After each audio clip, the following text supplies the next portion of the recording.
Hello and good morning everyone. मेरा नाम है अजय जागलान। इजी इकोनॉमिक्स में आप सभी का एक बार फिर से स्वागत करता हूं। आशा करता हूं आप सभी सकुशल होंगे अपने घर पे। तो बच्चे, आज से आपकी छुट्टियां हो चुकी हैं ख़त्म। ठीक है, आप लोगों ने छुट्टियों में बहुत एंजॉय किया होगा। ठीक है, और उम्मीद करता हूं आप लोग सब अपने घर पर ही रहे होंगे और पूरे सिलेबस को रिकवर भी किया होगा। तो आज स्टार्ट करते हैं हम लोग बच्चे अपना नेक्स्ट चैप्टर, चैप्टर नंबर 12, जिसका नाम है एनवायरमेंट एंड सस्टेनेबल डेवलपमेंट। तो आप सभी चैप्टर के नाम से समझ चुके होंगे कि हमें किसके बारे में पढ़ना है, डेवलपमेंट और एनवायरमेंट के बारे में है। ठीक है, यहाँ पर कुछ आपके पास कंसेप्ट्स होंगे इसके कि एनवायरमेंट का कंसेप्ट क्या होता है, उसके फंक्शन क्या हैं, जो प्रॉब्लम्स हैं वो क्या क्या हो सकती है, कॉजेज क्या है एनवायरमेंट डिग्रेडेशन के। ठीक है, हमारे देश के अंदर एनवायरमेंट की कंडीशन कैसी है। ठीक है, सस्टेनेबल डेवलपमेंट क्या होता है और उसकी स्ट्रेटेजीज क्या हैं, उन सब टॉपिक्स को हमें यहाँ पर कवर करना है। तो बच्चे आइए स्टार्ट करते हैं हम लोग अपने चैप्टर नंबर 12 को। सबसे पहले हम लोग करते हैं कि एनवायरनमेंट का कंसेप्ट क्या होता है, बेसिक कंसेप्ट क्या होता है। देखो, environment is defined as all those conditions and their effect which influence human life. Environment आप सभी पता है, आप सभी को पता है, एक ऐसी कंडीशंस होती हैं जो हमारे जो ह्यूमन की लाइफ को अफेक्ट करे। ठीक है, जो हमारे सराउंडिंग्स में है वो बहुत सारे रिसोर्सेज होते हैं। ठीक है, हवा, पानी, जल, बचे पानी, ये सब हमारे सराउंडिंग्स में है, इनकी एग्जिस्टेंस है हमारे पास, जो हमारी क्वालिटी, हमारी लाइफ को इम्प्रूव भी कर सकते हैं उसकी क्वालिटी को, और उसको डिग्रेड भी कर सकते हैं। तो जो हमारे पास, जो इन सब चीज़ों को समझने के लिए हमारे पास क्या बचे, एक एनवायरमेंट प्रोटेक्शन एक्ट है 1986 का।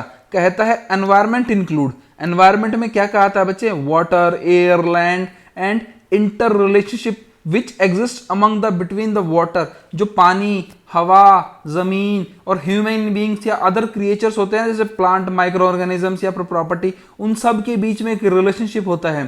ठीक है, वो एनवायरमेंट प्रोटेक्शन एक्ट के अंदर आता है बच्चे हमारा। ठीक है, और ये उसकी एक बेसिक सी डेफिनेशन है। ठीक है, और इस डेफिनेशन के अकॉर्डिंग हमें पता है कि जो हमारे फिजिकल या फिर अबायोटिक होते हैं, ठीक है, जो लिविंग थिंग्स होते हैं या फिर नॉन लिविंग थिंग्स होते हैं, वो हमारे एनवायरनमेंट का पार्ट होते हैं। कुछ फिजिकल एलिमेंट्स जैसे ज़मीन हो गया, पानी हो गया, क्लाइमेट हो गया, माउंटेन्स होंगे, मिनरल्स होंगे या फिर अदर रिसोर्सेज, वो सब क्या है बच्चे हमारे पास, हमें एनवायरनमेंट या फिर हमारे नेचर से हमें फ्री गिफ्ट के तौर पे मिले हैं। और वो सब किसका पार्ट है, वो सब एनवायरनमेंट का पार्ट है, क्योंकि वो सब हमारे सराउंडिंग्स में है।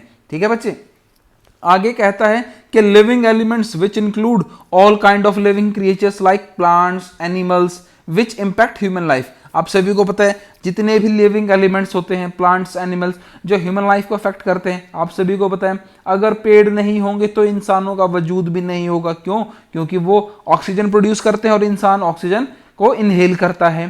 ठीक है, तो ये कुछ बेसिक सा कंसेप्ट था हमारे पास एनवायरनमेंट का। आगे करते हैं कि उसके फंक्शन कैसे हैं एनवायरनमेंट के, सिग्निफिकेंस क्या क्या होंगे उसके बच्चे।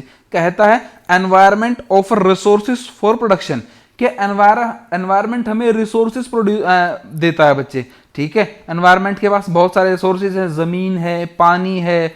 ठीक है भाई, उसके पास आप जमीन के अंदर काफी सारे मिनरल्स हैं। ठीक है, वो प्रोडक्शन करने के लिए हमें कुछ रिसोर्सेज प्रोवाइड करता है। ठीक है, कुछ फिजिकल रिसोर्सेज हैं भाई, मिनरल्स है, would, water, soil, other resources हैं जिनकी हेल्प से हम लोग फर्दर प्रोडक्शन कर पाते हैं और ऐसी प्रोडक्शन कर पाते हैं जो इंसान की क्वालिटी ऑफ लाइफ, इंसान की लाइफ है उसकी क्वालिटी को वो इंप्रूव करे। ठीक है, हमारे पास पानी है, उसको साफ करेंगे, पिएंगे। ठीक है, हमारे पास कोयला है, उससे एनर्जी प्रोड्यूस करेंगे। ऑयल है, उसको एक्सट्रैक्ट करके उसे एनर्जी या फिर गाड़ियां चलाएंगे। काफ़ी सारी चीज़ें हैं बच्चे जिनकी हेल्प से हम फर्दर प्रोडक्शन करते रहेंगे। आगे कहता है वो सब रिसोर्सेज हैं, आप उन सबको रिन्यूएबल और नॉन रिन्यूएबल, वो सब क्या होते हैं, वो उन सबको आप पहले भी पढ़ चुके हैं लास्ट चैप्टर के अंदर। ठीक है, सेकंड पॉइंट में कहता है कि एनवायरनमेंट सस्टेन लाइफ। अगर एनवायरनमेंट हमारा सही होगा, एनवायरनमेंट इको फ्रेंडली या फिर रहने लायक होगा, तो लाइफ भी कैसी रहेगी, लाइफ को भी वो मेंटेन करके रखेगा। आप सभी को पता है कि जो हमारे सौरमंडल है या फिर हमारा जो सोलर सिस्टम है, उसके जो दूसरे ग्रह हैं, दूसरे प्लैनेट्स हैं, वहां पर रहने लायक एनवायरनमेंट नहीं है। तो मतलब क्या, लाइफ भी वहां पर इजीली से सर्वाइव नहीं कर सकती। यहाँ पर रहने लायक एनवायरनमेंट है तो यहाँ पर लाइफ सर्वाइव कर सकती है बच्चे। मतलब अगर एनवायरनमेंट सही होगा तो लाइफ भी वहाँ पर सस्टेन कर सकती है, अगर एनवायरनमेंट सही नहीं होगा तो लाइफ भी वहाँ पर सस्टेन नहीं कर सकती बच्चे। थर्ड पॉइंट में कहता है environment assimilates the waste, production and consumption activity generate waste. आप सभी को पता है प्रोडक्शन और कंजम्पशन में कुछ वेस्ट जनरेट होता है। This occur mostly in forms of garbage, mainly garbage की फॉर्म में ये हमारे पास प्रोड्यूस होता है। वेयर डज इट गो, ये आखिर में जाता कहाँ है बच्चे? ठीक है, देखो इसको एब्जॉर्व कौन करता है? इसको एनवायरमेंट ही इसको एब्जॉर्व करता है बच्चे। ठीक है, आगे कहता है environment enhance quality of life, environment की हेल्प से ही हम लोग अपनी लाइफ की क्वालिटी को इंप्रूव कर सकते हैं। अगर हमारे पास पेड़ नहीं है, ठीक है, तो आसपास पेड़ लगाएंगे, बारिश ज़्यादा होंगी, पानी की फैसिलिटी मिलेगी, ऑक्सीजन होगा, अच्छी साफ हवा मिलेगी, अच्छे रिसोर्सेज हमें मिलेंगे वहाँ पर, तो हमारी लाइफ की क्वालिटी ऑटोमेटिक इंप्रूव हो जाएगी। ठीक है, कहता है जो कैरिंग कैपेसिटी है एनवायरमेंट की या फिर एनवायरमेंट क्राइसिस की, कहता है कैरिंग कैपेसिटी ऑफ एनवायरमेंट, जो एक्सप्लोटेशन हम लोग रिसोर्सेज का कर रहे हैं, ठीक है, जो वेस्ट जनरेट कर रहे हैं यहाँ पर, या फिर जो एनवायरमेंटल क्राइसिस हो रहे हैं जिनकी कैपेसिटी ऐसी है कि जो हमारे एनवायरमेंट को चैलेंज करते हैं। ठीक है, एक्सेसिव एक्सप्लोरेशन के थ्रू नेचुरल रिसोर्सेज का, उनका हम एक्सप्लोटेशन करते जा रहे हैं, रिसोर्सेज को खत्म करते जा रहे हैं, वो हमें दोबारा तो मिलने नहीं है बच्चे। रिसोर्सेज एनवायरमेंट ने हमें वो एक ही बार दिए हैं, फ्री गिफ्ट ऑफ नेचर है वो, एक बार एग्जॉस्ट हो गया तो हमें दोबारा तो वो नहीं मिलेगा बच्चे, इसीलिए उनको बचा के रखना है। ये कुछ काफ़ी सारे क्राइसिस हैं कि अपने एनवायरनमेंट को बचा के रखना है, और दुनिया के सारे देश हर साल मिलके दुनिया के अलग अलग देशों में ऐसी बैठकें करते रहेंगे, ऐसी मीटिंग करते रहते हैं कि एनवायरनमेंट को कैसे बचाया जाए।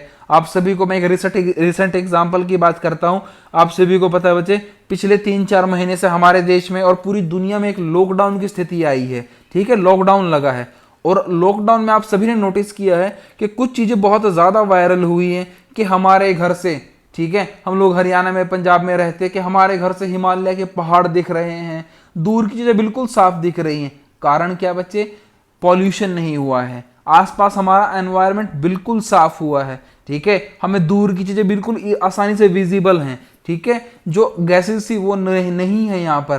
ठीक है, आपने काफ़ी चीज़ नोटिस किया है, क्यों? क्योंकि इकोनॉमिक एक्टिविटी नहीं हुई है, लोग यहाँ से वहाँ नहीं गए हैं, ट्रैवलिंग नहीं हुई है, ठीक है, व्हीकल्स रोड पे नहीं आए हैं, तो पॉल्यूशन की कमी, ऑटोमेटिक कमी आई है उसके अंदर। फैक्ट्रीज नहीं चली हैं बच्चे, तो पॉल्यूशन में भारी मात्रा में कमी आई है, जिससे हमारे एनवायरनमेंट पर एक पॉजिटिव इफेक्ट पड़ा है। और जैसे ये अनलॉक 1 स्टार्ट हुआ है, उसके बाद वो सारी इकोनॉमिक एक्टिविटी एकदम से स्टार्ट हो चुकी है। ठीक है, आप लोग बाहर निकल के देखना कि कैसे सारी एक्टिविटी स्टार्ट हो चुकी हैं और पॉल्यूशन का लेवल फिर से इंक्रीज हो चुका है बच्चे। ठीक है, आज की वीडियो में सिर्फ इतना ही, और आशा करता हूं आपको पूरा लेक्चर क्लियर हुआ होगा। ये आपका फर्स्ट टॉपिक था इस चैप्टर का, चैप्टर अभी और रहता है बच्चे। ठीक है, अगर वीडियो से रिलेटेड आपके कुछ कमेंट्स हैं, कुछ क्वेरीज हैं, कुछ सजेशन हैं, तो मुझे कमेंट बॉक्स में ज़रूर लिखें। और अगर आप हमारे चैनल पर नए हैं तो चैनल को सब्सक्राइब करना बिल्कुल ना भूलें। Thanks for listening, have a great day.